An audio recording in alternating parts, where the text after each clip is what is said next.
We'll be hopefully adding another dog yet to this implementation. So those are really two things that I wanted to mention in the consent agenda. Awesome. If there are no questions, would anyone like to make a motion? So moved. Second. Taylor? Yes. Thompson? Yes. Van Sickle? Yes. Bergstrom? Yes. Merritt? Yes.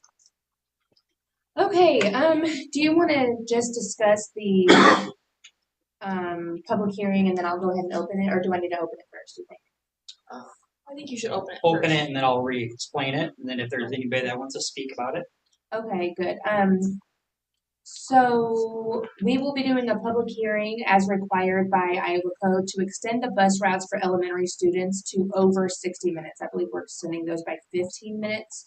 So at this time, I'll go ahead and open up the public hearing if you want to just mention what we're doing here. Yeah, We'll take again, comments. in September I came and I spoke to you guys. Iowa Code specifies that bus routes need to be 60 minutes for elementary students and 75 minutes for middle school, high school. Our students, whether they're in elementary or middle school, high school, get on the same bus. And in order to accomplish that, by the time we pick elementary kids up, come to the middle school, high school, and then start our routes, we were not within compliance. We were exceeding that 60-minute threshold. And tonight is really, you guys are having a public hearing per Iowa Code. If you were to move forward with changing that, you needed to have that public hearing. Okay, are there any public comments? Okay, if there are none, I will close the public hearing and entertain a motion. I'll make a motion to approve the extension of the bus routes by 15. I'll second it. Taylor? Yes. Thompson? Yes. Van Sickle? Yes. Bergstrom? Yes. Merritt? Yes. All right, moving on to snow removal bids. Pretty straightforward. Yeah, so Okay. Melissa went ahead and looked at the last 5 years, how much our expenditures were for snow removal. And we have some years that are light, some that are a little bit heavy. Mother Nature really dictates that. But our average has been $6,000 a year. So when we received those open bids, and one was a flat rate versus one was a per hour rate, we started to look at that. And based off of those numbers, we thought that the reasonable and the right one was Noah Steadin's bid, as you guys were able to see in your board packets. Okay.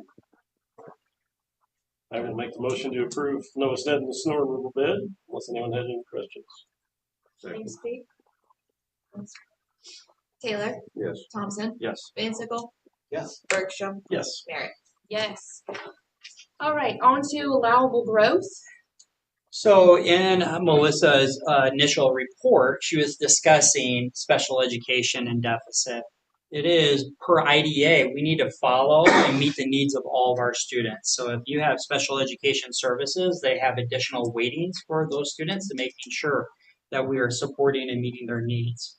At the end of the year, we figure out how much those expenditures are, and we get a certain amount from the state. If that exceeds, we have cash in our cash reserve that we're able to pay for that, but we're able to get the authority. And I think it's always in the best interest for a board, if you're able to get that authority, I think it would be reasonable to do that, even though it's pennies. I mean, our deficit was $12,700. I think it would still be advantageous for the board to take that authority if we're able to do so. We also do have the opportunity, we request the funding from the state, but that's only funded by districts that underspent and had to pay that money back. So like last year our deficit was $1,500, which was low. We got $15. So that's why the recommendation does say to request allowable growth and supplemental aid, because we do have the opportunity to get a couple dollars back. All right. Questions or comments? Move to authorize the district to request $12,742.11 in allowable growth and supplemental aid. Second. Taylor? Yes. Thompson? Yes. Van Sickle? Yes. Bergstrom? Yes. Merritt? Yes. All right, moving on to professional services from FRK sounds like the next step, right? Yeah, so last year we had FRK has been an architect that the district has used. We brought them in, we created a subcommittee, and they went ahead and worked. Before they were able to do that, you guys signed an agreement. After we were done with that, they presented information this summer, and then we also had a work session. In order for FRK to move forward with some initial design work and those types of things, they needed to have an amendment. So the amendment that you guys see in your packets was just allowing them the ability to move forward with some initial design work. And that design work would align to what we discussed over the summer, with really kind of focusing on some elementary, specifically underneath the gymnasium, as well as maybe doing a couple small things here on this campus. And that's for future work, the possibility of it. I would make a motion to approve the amendments to the professional services agreement with FRK. I'll second it. Taylor, Yes. Thompson, Yes. Van Sickle, Yes. Bergstrom, Yes. Merritt. Yes. All right. This one's kind of exciting. The school-based mental health services agreement. Yeah, so I feel that there's a need, and not just in Ogden, but in all schools across the state of Iowa, making sure that we're supporting the needs of all kids. And mental health is a matter that all schools and communities are needing to address. We have tried to get school-based therapy in Ogden since I've been here, and we actually had somebody, and due to lack of their ability to secure somebody, we lost that. There is telehealth options that we've had, but I don't think telehealth services, I'm trying to make a connection and a relationship with somebody, and I'm zooming in, is not the same. So I've been long looking for this. In September, I had a meeting with neighboring superintendents, and they mentioned a company called Guided Ascent. They are a Urbandale-based company. I reached out to them, and they're actually trying to make more of a niche market by serving Metro Central Iowa rural schools. That's really what they want their niche to be. I reached out to them, and they just so happen to have a service provider that lives in Boone County, and they were ecstatic if we were to move forward and partner with them. For the school district, there's no cost. Well, with that being said, we need to provide a safe and secure place for them to be able to provide that therapy service. Everything else will be billable service hours, and or they would work on some type of a prorated approach. The benefit is our kids that are in need are be able to get kind of, I would say, MTSS tier services for counseling supports. But for the family, if you think about it, if you need to have therapy services, you're picking up your child, you might be missing a half a day of your work because you're driving to Ames, Des Moines, or whatever that might be.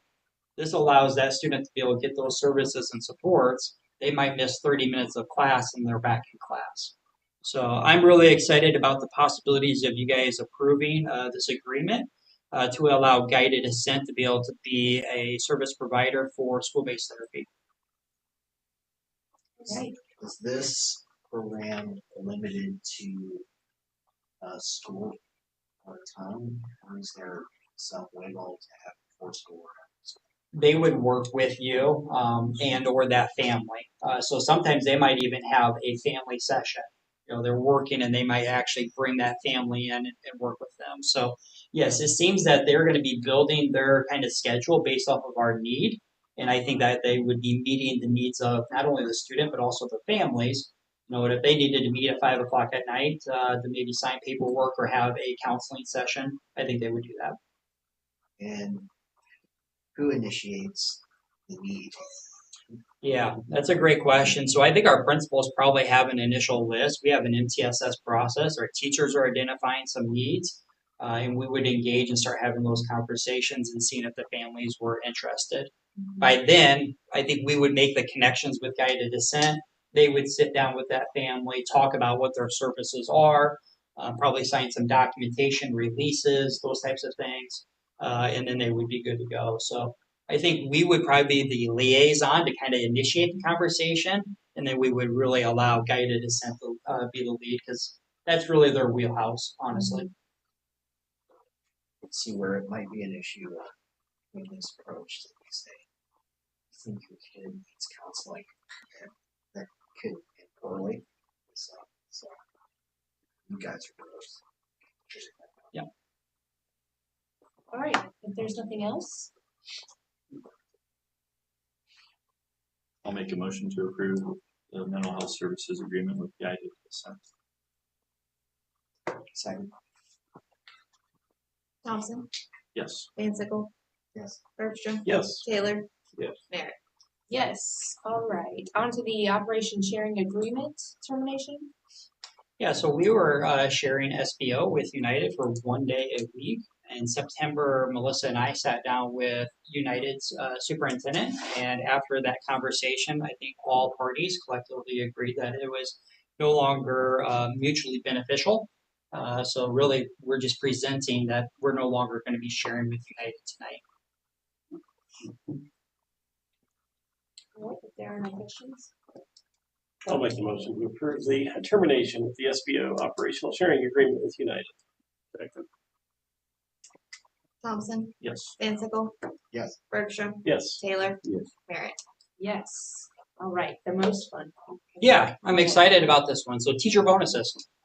So TSS, teacher supplemental salary, those dollars are expected to be used for our teachers. And at the end of the year, we had some additional dollars in our TSS as well in a categorical TLC. So we were able to really look at how do we get these dollars to our teachers because that's exactly where it should be. Based off of giving an $850 bonus per teacher, it ultimately is around $55,000, and it will take all of that additional TSS dollars and or categorical. This would be a one-time carryover, and I think it's an ability to get our teachers some dollars at an appropriate time right before the holidays. So I think this is a good thing if you guys move forward and approve. And to be clear, this money was already allocated. So it's not like we're scrounging up. So, and I just appreciate you guys thinking to do this because, I mean, I feel like we've collectively really tried to commit to retaining staff, and obviously one way to do that is to pay them, and that's not as always as easy as it sounds. So thank you for finding that money. I think that's really great. So that's how I feel about it. Anybody else? I agree.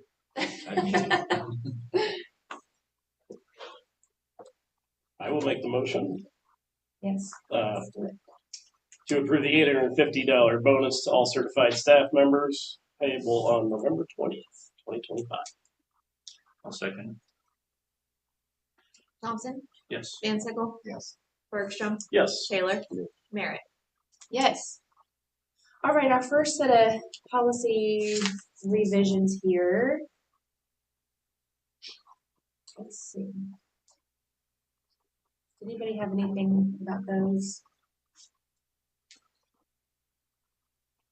Did you have we looked at them? Is that what you Yeah, said? did anybody have any comments or No. questions? Everybody good? Oh, good. Okay. Are you looking for a motion? I am, Motion yes. to approve the first reading of policies 208, 401.1, 5075, and 710.1E1, and the first and final reading of policy 502.7. Okay. Second. Thompson, Yes. Van Sickle, Yes. Bergstrom, Yes. Taylor. Yes. Merritt. Yes, all right, another batch here. How about that batch? Anybody? Those were just pretty, I think, straightforward. Policy review, we're doing the 200 series, so I think Melissa will be bringing every month a couple of the 200 series for us just to kind of continue to review. If there's no questions, I'll make a motion to approve the first and final Nice. reading policies 200.1 to 202. Second. Thompson, Yes. Van Sickle, Yes. Bergstrom, Yes. Taylor. Yes. Merritt. Yes. All right. And does anybody want to make a comment? Okay, good. I'll look at that later then. Okay. It's easier sometimes just to ask. Okay, so let's see, board calendar. It was kind of a busy month, wasn't it? It was. So we've got some things going on next time too, I think. Who wanted to make a finance committee report? Oh, we talked about finance and stuff. No, it looked at the teacher bonus primarily. Made sure that all made sense. That's to your point. It's a fantastic way to get some of the categoricals where they need to go in a timely fashion.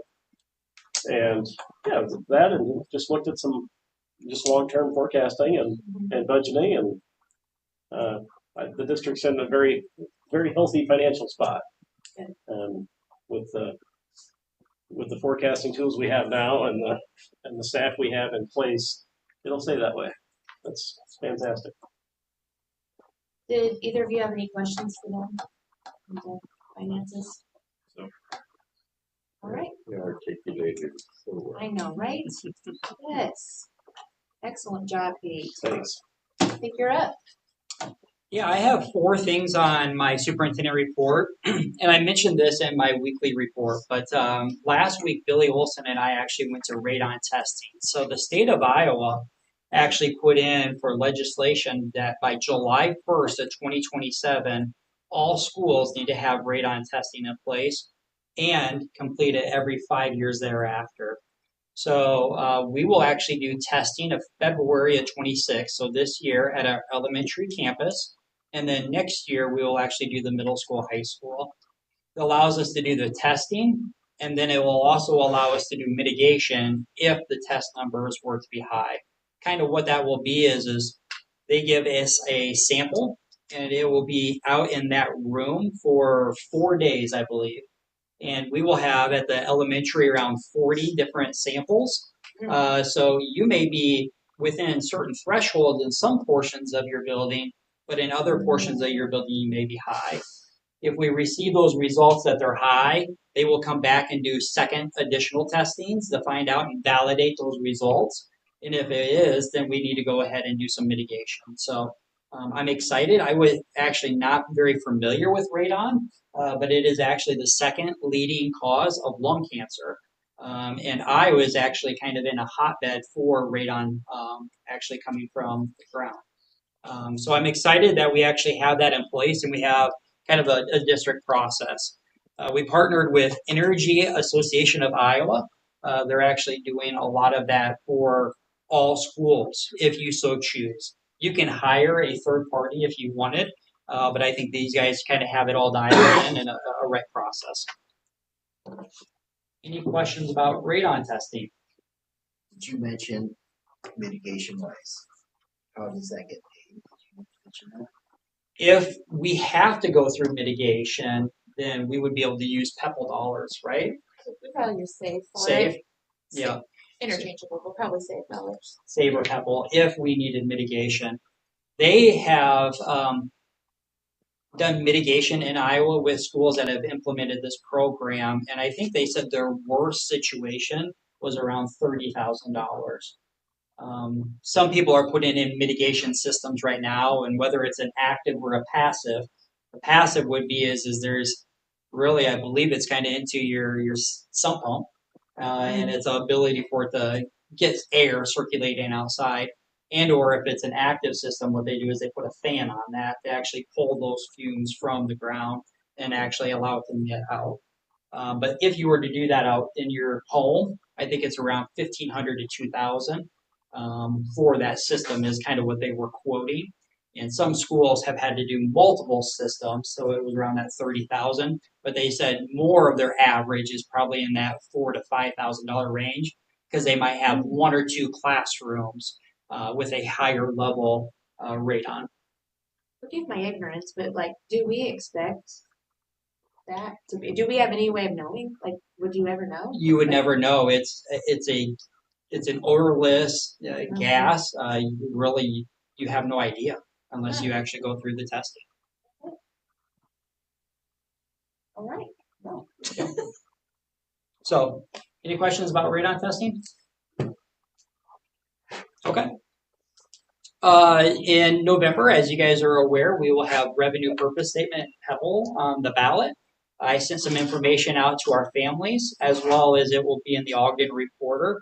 We put together some information that is on our school website. So if you go to the website, there will be actually a button that you're able to push and that will allow you to go and get some more information. So I'm not sure if you guys have taken advantage and done that, but I just wanted to be able to present that information to you tonight. If you guys were to go to our website, what you would see. A lot of it's just factual information on what is going to be the ballot language, how do we utilize our revenue purpose, save dollars, what is PEPAL, what have we received in the past, how have we utilized those dollars in the past, and then some general FAQ on the end. So that is something that I wanted just to be able to make note in our meeting tonight. Awesome. Thanks for doing that. Yep. That's a good job. Any other questions with that? Enrollment information. Let's dive into that just briefly. Melissa did kind of talk about this. I just want to share this with you real quickly. I'm going to actually supplement that with another document. You guys want to have that as another talking point. So certified enrollment is due on October 15th, which is Wednesday. Christine has done a great job of going through, and tomorrow I will be hitting submit on that. As you guys heard in our initial report, our numbers are a little bit down. I went ahead and kind of took a document and started to add the last couple of years, our resident students versus our in students, and really what those numbers are. I tried to then allow us to create a document that would allow you to track cohorts, to be able to kind of see that cohort. And so those would be the colors. If you're looking at the colorful document here, kind of shows the numbers and the changes over those last years. It's interesting phenomenon that we actually have more open enroll in than we did 2 years ago of actually 22 kids, but our resident students are declining.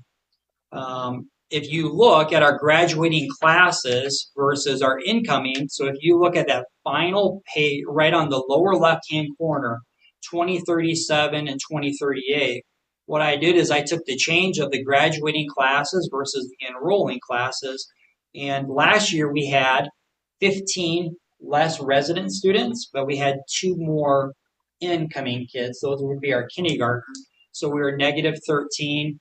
And then this year, we actually had from our graduating class versus this year's kindergarten class, negative 11 resident, but we had 5 more open enroll kids, so a negative 6. So right there, we're negative 19 kids. I wanted to really dive into really figuring out where are kids going if they're leaving our school district, as well as what our new open enrollment. So that's kind of this additional document. We had kids leave our district last year, 32 of them. And I created some just general categories versus private school, the Des Moines metro area. I wanted to see is there a neighboring schools out of state. And really what you see there is we had of those 32 kids, 30% or 9 of them actually moved down into the Des Moines metro. And when I say Des Moines metro, that's Waukee, Ankeny, Southeast Polk, West Des Moines Valley. I actually included Dallas Center Grimes in there as well. I thought it was interesting, our neighboring schools, we only lost 3 of our kids to our neighboring schools, and that was somebody that would be in direct contact with us. So a Perry, a Woodward Granger, Boone, Southeast Valley, Greene County. We did lose 6 kids to homeschool, which was 20%, and then the other, there was just an array of people that were leaving, whether it be across the state of Iowa or for other reasons. I want to show you this, that second 25-26 new open enrollment. Previously enrolled at Ogden Community Schools, we had 11 of our 35 kids, or 31% of our new open enrolled kids that were actually already students last year here, but their residency had changed. So I'm just kind of interested in that phenomenon on why are they leaving our Ogden proper, but yet that maybe tells me they value the education, the experiences that they're getting, and they want their kids to continue to stay in our school district. But for whatever reason, whether they are purchasing a house that's outside of our district or it may be rental, there's no rental property, So they're choosing to go somewhere else, but they're still sending their kids here. And that would align when you start to look at the numbers on this document that we have, is our resident is declining, but our open enrollment is increasing. I think some of those resident kids, we're not losing them fully. We're losing them as a resident certified student, but they're staying in our school system. So just an interesting phenomenon that I wanted to take note and kind of just say that we are kind of actively looking at this and trying to track out and say, is there something glaring that we can try and capture and say, hey, maybe this is something that we maybe really need to try and tackle or approach. Any questions regarding that? Yeah, for sure. Need to see what numbers. Yep. And then the last thing that I just wanted to mention is I had some questions and inquiries, and even in the superintendents across our conference, we're starting to talk about the executive order that was signed by Governor Reynolds last week, Executive Order 15, and it started to talk about requirements for E-Verify versus SAVE across the state of Iowa. That executive order actually does not pertain to public education, and I actually contacted our superintendents, and none of them are at this point going to use E-Verify or SAVE. But I did want to talk to you guys a little bit about, so what are we actually using in our school system, and do we have access to possibly something else? So for the long time, we have used the DCI, it's the Iowa Division of Criminal Investigation, and all new employees receive a criminal background check, as well as the state of Iowa has changed to every 5 years thereafter their initial employment. It is a new requirement that we need to actually run background checks on employees. This DCI report will actually check with the Criminal Justice Agency, the Judicial Branch, as well as the Department of Corrections. So it is allowing you to be able to do that. By doing this background check, I believe it's $15 every time that we run a background check. There are other agencies and or third parties that we can choose to go to that would do E-Verify, SAVE, some of those additional things. But with those additional services comes additional cost. So we anticipate if we were to go that direction that those initial costs would be double and or possibly triple for every background check that we choose to do. But I did want to mention that there are those options if we view that we need that. And I wanted to make sure to clarify that we are running a pretty comprehensive DCI report for all of our new and every 5 years for our employees. Any questions about our background check process for new employees? So your process, is that across the state of Iowa? Is that the process that you chose? That is the process that had been in place before I came, but it would be a process that I support at this time. And we do have locally, we have autonomy to be able to choose what process that we want to use. Yep. But with that being said, if we were to run and start to move forward with E-Verify and or SAVE with a third party, we would make that consistent for all new employees. It would be our process moving forward for everyone.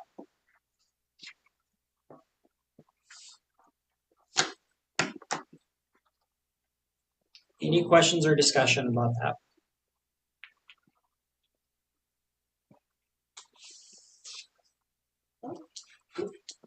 All right, are you through? Yep, that's all I have.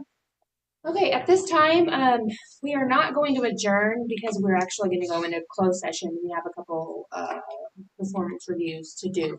So you don't got to go home, but you can't stay here.